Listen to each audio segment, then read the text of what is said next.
မင်္ဂလာပါကျွန်တော်တို့ကိုရီမားတွေ template number 10 lotus bar လေးနဲ့ပတ်သက်လို့ကျွန်တော်ပြောပြပေးကျွန်တော်ပါ template number 10မှာဆိုရင်ကျွန်တော်တို့ဒီဘက်ကသိရွက်ပုံလေးကဒါကျွန်တော်တို့ logo နေရဒီက lotus bar ဆိုတာကကျွန်တော်တို့ဒီ name ပေါ့အဲ့ဟို sign shop name ပေါ့အဲ့ lotus bar လေးကဒီအောက်မှာလည်းတစ်ခါပါတယ် description ပါတယ်ဒါလေးက1 2 3 4 5 6ဆိုတော့ group 6ခုပေါ့message treatment ဆိုတဲ့ group တွေကိုဝင်လိုက်ရင်သူ့ရဲ့ item မျိုးစာ price လေး1 2 3 4 4ခုရှိရဲ့ထပ်တိုးရင်ထပ်တိုးပေါ်လိမ့်မယ်ဒါမျိုးလေးပေါ့ကျွန်တော်တို့ကဒီဘက်ဒီဟို treatment နဲ့ဝင်မယ်ဆိုရင် treatment နဲ့ physical treatment နဲ့ဝင်ရင် physical treatment အောက်မှာ2ခုရှိတယ်အောက်မှာတော့ကျွန်တော်တို့ပုံမှန်အတိုင်း social media link တွေရှိတယ်ကျွန်တော်တို့ sign link ရှိတယ်ဖုန်းနံပါတ်တွေရှိတယ်ဖွင့်ချိန်ပိတ်ချိန်တွေရှိပါတယ်ဒါလေးကိုကျွန်တော်တို့ဘယ်လိုထိန်းချုပ်လဲဆိုတာကိုကျွန်တော်အရင်ဆုံးပြသပေးချင်ပါတယ်ကျွန်တော်တို့အရင်ဆုံးပြသပေးဖို့အတွက်ကျွန်တော်တို့ customer တွေကကျွန်တော်တို့ပေးထားတဲ့ link လေးadmin.qrshop.acf.com ကနေပြီးတော့ကျွန်တော်တို့ဝင်လိုက်မယ်ဆိုရင်ကျွန်တော်တို့ပေးထားတဲ့ Gmail နဲ့ password လေးကိုကျွန်တော်တို့ login ဝင်လိုက်ပါ login ဝင်လိုက်ရင်ကျွန်တော်ဒီပုံစံလေးတိုင်းပေါ်ပါမယ်ကိုရီးယားကျပ်နဲ့ပြချင်းကျပ်အမွေ USD ဒေါ်လာကြိုက်တာနဲ့ပြလို့ရပါတယ်ကျွန်တော်တို့ဒီဟာကြီးထိန်းချုပ်မှုကိုကျွန်တော်တို့ပြင်ဆင်မှုတွေအကုန်လုံးကိုမြန်မာလိုလုပ်ချင်တယ်ဆိုရင်ကျွန်တော်မြန်မာလိုလေးပြောင်းလိုက်ပါဒါဆိုင်စရင်ဖွင့်ထားသောဆိုင်ဒီမှာဆိုင်ရဲ့အချက်အလက်ပါညာ Google Map link ဒါတွေအကုန်လုံးကိုကျွန်တော်တို့မြန်မာလိုပြပေးပါလိမ့်မယ်ကျွန်တော်တို့ကအဲ့ဒါမှမဟုတ်ပဲကျွန်တော်တို့အင်္ဂလိပ်လိုပဲကျွန်တော်ပြန်ပြောင်းလိုက်ပါမယ်ဒီ dashboard ကိုရှင်းပြပါမယ်ဒီအပေါ်နှစ်ချောင်းလေးပြီးသွားရင် lotus bar ဆိုတာကကျွန်တော်တို့ဥမာဒီ site နာမည်ကိုပြောင်းလိုက်ရင်ဒီမှာ site နာမည်ပြောင်းမယ်ကျွန်တော်တို့ number က template number 10ကျွန်တော်တို့အောက်က12ရက်တလ2026ဆိုတာကျွန်တော်တို့12ရက်နေ့ကဒီ template ကိုစသုံးနေဆိုတာလေးဘာမှပြင်ဆင်စရာမလိုပါဘူးအဲမှာကျွန်တော်တို့ဒီမှာ short info မှာ lotus bar ဆိုတဲ့နာမည်လေးရှိတယ်ဒီ spa နေရာကိုပြင်ကျွန်တော်တို့ဒီနေရာကစာသားလေးပြင်သွားမယ် lotus bar လေးဒီအောက်က lotus bar လေးပြင်သွားမယ်သူရဲ့ဒီနာအောက်က description evaluation everybody လို့ styleless ဘာညာအောက်ကစာသားလေးကဒီအောက်က lotus bar ရဲ့အောက်ကဒီစာသားလေးပါပြင်လို့ရပါတယ်ပြီးရင်ကျွန်တော်တို့ဆိုင်ရဲ့ပုံမှန်တိုင်းအချက်လက် address ပါမယ်ကျွန်တော်တို့ပါမလဲ email ပါမယ် Google Map link ပါမယ်ဖုန်းနံပါတ်3လုံးပါမယ်ကျွန်တော်တို့ဖွင့်ချိန်ပိတ်ချိန်လေးတွေသတ်မှတ်မယ်ကျွန်တော်တို့ပြီးတော့ကျွန်တော်တို့ထုံးစံအတိုင်းကျွန်တော်တို့ logo လေးတင်ပါမယ်ပြီးရင် Facebook link ကျွန်တော်တို့ Instagram link Viber link ကျွန်တော်တို့ link လေးတွေပို့ထားပါလို့ထည့်လိုက်ပါမယ်ကျွန်တော်တို့ဒီ link တွေမယူတတ်ဘူးဆိုလဲပြောပါကျွန်တော်တို့ဗီဒီယိုဖိုင်လေး support group မှာတင်ပေးထားပါမယ် 6M chain လေးလုပ်လိုက်ပါတယ်ဒါဆိုရင်ကျွန်တော်တို့ဒီမှာစာသားလေးတွေပြောင်းရင်ဒီဟာစာသားလေးတွေပြောင်းမယ်ဒီဟာနာမည်လေးတွေပြောင်းမယ် logo လေးတွေပြောင်းပါမယ်ကျွန်တော် group 1 2 3 4 5 6 group 6ခုရှိပါတယ်အဲဒါဆိုရင်ကျွန်တော်တို့ product တွေအောင်မယ် product 1 2 3 4 5 6ကျွန်တော်တို့6ခုမှာကျွန်တော်တို့ဒီကောင်တွေကိုကျွန်တော်တို့နေရာသတ်မှတ်မယ်ဒီကျွန်တော်က spa ဆိုတဲ့ကောင်လေးကိုကျွန်တော်အမြင့်ဆုံးသတ်မှတ်မယ်ဆိုတော့ priority ကို9လို့ထားလိုက်မယ်ဗျဒါ9ဆိုရင်သူကောင်လေးကသူအပေါ်ဆုံးရောက်သွားမယ်သူ့ဘေးမှာကျွန်တော်က physical treatment လေးကိုလိုချင်တယ် physical treatment လေးကိုကျွန်တော်2စစ်လို့ထားလိုက်မယ်အဲဒါဆိုရင်ကျွန်တော်တို့သူ့ရဲ့အောက်မှာဒီအောက်ရောက်သွားမယ်ကျွန်တော်တို့မယုံရင်ဒီဘက်အချမ်းလေးကိုဝင်ဒီကောင်လေးကို refresh လုပ်ကြည့်လိုက်မယ် message treatment နေရာမှာ spa treatment ကအပေါ်ဆုံးလေးရောက်ရှိသွားမယ်ဒါ group တွေကိုကျွန်တော်တို့နေရာသတ်မှတ်ပေးတာပါကိုလိုချင်သလိုနေရာသတ်မှတ်လို့ရပါတယ်အခုဆိုရင်အမြင့်ဆုံးက9ပေါ့ကျွန်တော်ဒီမှာ category တစ်ခုcategory ဆို group တစ်ခုထည့်လိုက်မယ်ကျွန်တော်ဒီမှာကျွန်တော်ဒီဂျပန်ပုံလေးနဲ့လုပ်လိုက်မယ် group နာမည်ကတော့ကျွန်တော် A B C ပေါ့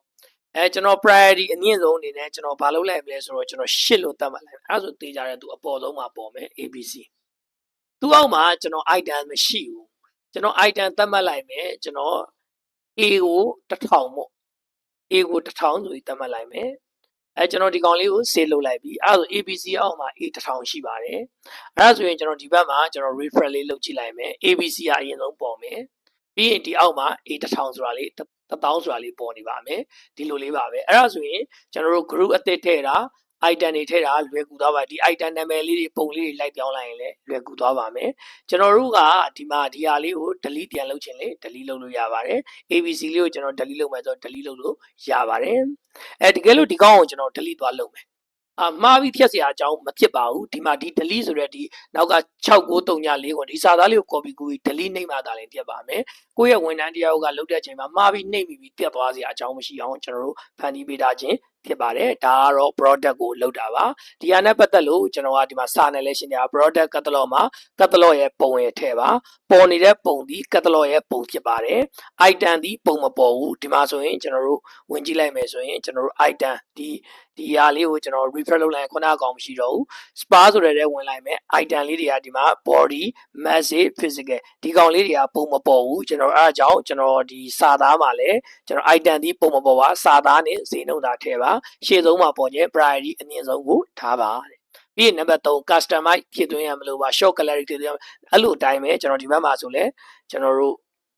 မိုးလေးကိုနှိပ်လိုက်မယ် customize ဘာမှမလိုအပ်ပါဘူး short မလိုအပ်ပါဘူးဒီ template reduce မလိုအပ်ပါဘူးကျွန်တော် reduce and publish ဆိုတာလေးကိုရှင်းပြပါမယ်ပုံမှန်ဒီလိုလေး on နေရင်ကျွန်တော်တို့ဒီကောင်လေးကို on ပေးပါကျွန်တော်တို့ color လေးက primary color အစိမ်းရောင်လေးသုံးထားတယ် secondary color အစိမ်းနုရောင်လေးသုံးထားတယ်ဒီနှစ်ရောင်လေးသုံးထားတဲ့အတိုင်းပဲဒီမှာအရောင်လေးတွေကကျွန်တော်တို့အစိမ်းနုလေးတွေအစိမ်းလေးတွေဖြစ်ပေါ်ပါတယ်ဒီအစိမ်းနုလေးတွေအစိမ်းလေးတွေကျွန်တော်တို့ဖြစ်ပေါ် test color လေးတွေကဒီအမဲရောင်လေးတွေဆိုရင်ကျွန်တော်တို့ဒီမှာ test color အမဲရောင်လေးတွေသတ်မှတ်ထားတယ်ဖောင်ပုံစံလေးတွေကျွန်တော်တို့လိုချင်တဲ့ဖောင်ပုံစံလေးတွေချိန်လို့ရတယ်ပြီးရင်ကျွန်တော်တို့ background ပုံလေးထည့်လို့ရပါတယ်ဒီ banner image ကတော့အလုံးမလုံးပါဘူးဒီ template background ပုံလေးတွေထည့်လို့ရတယ်ကိုကြိုက်သွားပြီဆိုရင်ဖုန်းထဲမှာ public မလုပ်ခင်ဒီလိုလေးအရင်ကြည့်လို့ရတယ်ကိုယ့်ရဲ့ sign လေးကဒီလိုပုံစံလေးဒီလိုရောင်လေးအစိမ်းရောင်ဝက်နဲ့အနီရောင်ကြိုက်တယ်လို့ပြောင်းလို့ရပါတယ်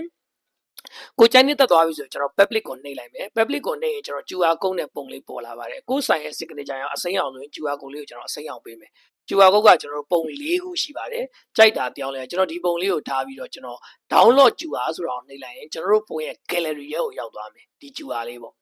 ကျွန်တော်တို့ကဒီ QR လေးရောက်သွားပြီဆိုရင်ကျွန်တော်တို့ဒီ QR လေးကိုဘာလုပ်မလဲကျွန်တော်တို့ရဲ့လိပ်စာကတ်တွေကျွန်တော်တို့ရဲ့ဗနိုင်ပုတ်တွေကျွန်တော်တို့ရဲ့ဆိုင်ပုတ်တွေကျွန်တော်တို့ရဲ့ဒီဘောင်းချာတွေမှာဒီ QR code လေးကိုထည့်သွင်းပေးရစီ customer တယောက်ကဒါလေးကို scan ဖတ်လိုက်မယ်ဖတ်လိုက်ပြီးဆိုင်ရဲ့အချက်လက်အကုန်လုံးသိရမယ်သိပြီးဒီကောင်ကို message ကို booking ယူချင်တဲ့ Viber ယူမလား WhatsApp ကယူမလား Telegram ယူမလားဒီဆိုင်ရဲ့အချက်လက်ထပ်သိချင် Facebook ကိုသွားမလား TikTok ကိုသွားမလားမလာတဲ့ရင် view on Google Map လေးကိုနှိပ်ပြီးလာလို့လဲရပါတယ်ဒါကျွန်တော်တို့ customer တွေကိုဒီ QR code လေးတစ်ခုကအလုပ်လုပ်ပေးတာပါ